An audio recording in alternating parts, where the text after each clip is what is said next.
Musiibye mutyeyo bannyabo ne bassebo. Olwaleero tugenda kutunuulira ekitiko, engeri gye bakikolamu ekitiko n'emigaso gy'ekitiko, era nagyo tugenda giraba. Kati wano wendi ninawo buckets zange 2 ngenda kukola ekitiko, abalala bakiyita ekituzi. So muno mu bucket yange esoose nataddemu amazzi, then ngenda kuteekamu amajaani. Ngenda kuteekamu amajaani,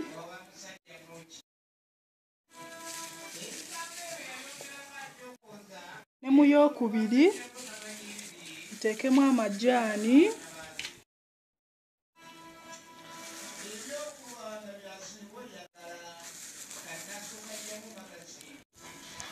then nga maliriza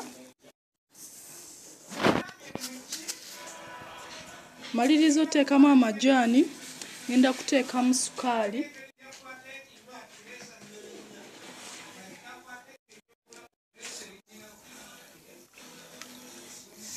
kisinziira sukaali gw'oteekamu kisinziira kwegamba ogeraageranya kuba waliwo abakola baketi ennene abakolera mu baketi ennene ennyo. Kati wano eno ogeraageranya. Bw'oba omaliriza ng'osooka otabula, ng'okitabula. Naye woba olina ekitiko ekikadde like nga mumaze okkinywa nga juice yaweddemu, osooka kyozaako, tokizza ate mazzi agatukula. By the way gano mazzi mafumbe. Okiteeka awantu awayonjo,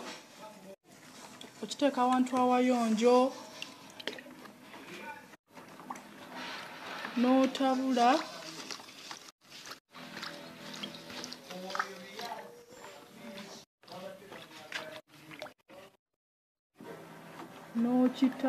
N'otabula sukaali paka waggwerera.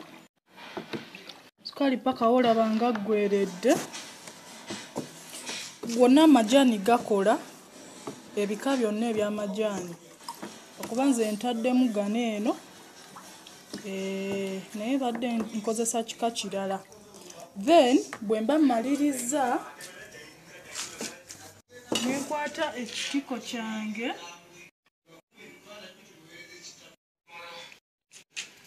Guys, kino ky'ekitiko.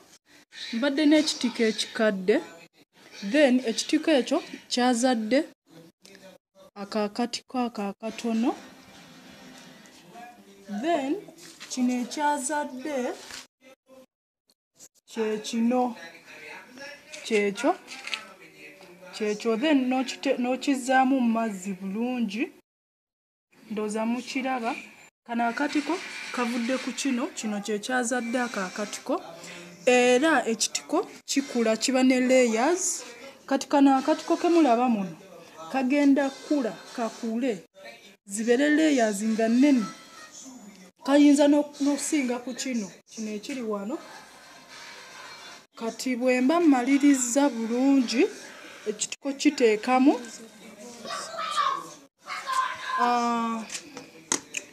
nga tubikkako ku buckets zaffe. Ekitiko okibikkako bulungi.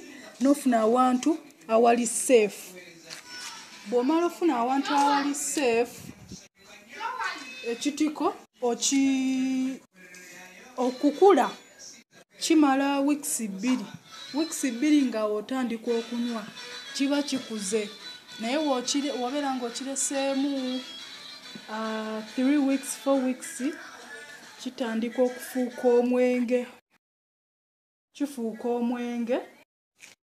Then emigaso gyagyo